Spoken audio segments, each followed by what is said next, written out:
এখন রাত বাজে প্রায় 9টা। তো এখন আমি নতুন ফ্ল্যাটে, আর এইটা সন্ধ্যা থেকে আমি এই ফ্ল্যাটে ঘরের যত মাল সামান আছে পুরোনো ফ্ল্যাট থেকে এখানে আনতেছি। একা থাইকা বড় বাচ্চাদের নিয়ে ওই বাসায়, আর বাবা হসপিটালে ব্যস্ত থাকে, এখন আসতে পারতেছে না। ডাইনিং এর উপরে রাখেন, হয় থাক পরে বসাম। সোফা এই রুমে, এই রুমে, এই রুমে। হ্যাঁ হ্যাঁ, এই যে এই রুমে আসেন, এই রুমে, এই রুমে, এই যে এই রুমে একটা ঢুকায় ফেলেন।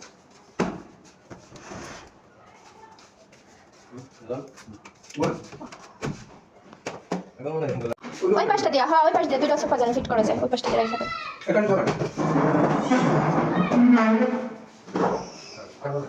ওই যে আরেকটা না দিছে।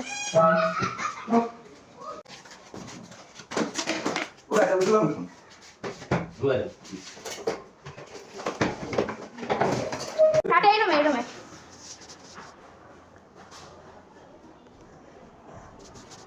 তো বাবার অনুপস্থিতিতে আমি তার দায়িত্বটা সামলাইতেছি। এই সব কাজ খাটাখাটনি এগুলো আমার বাবার উপর দিয়ে যেত। তো এখন মেয়েদেরকে অলওয়েজ এটা মাথায় রাখতে হবে, সব পরিস্থিতিতে নিজেদেরকে মানিয়ে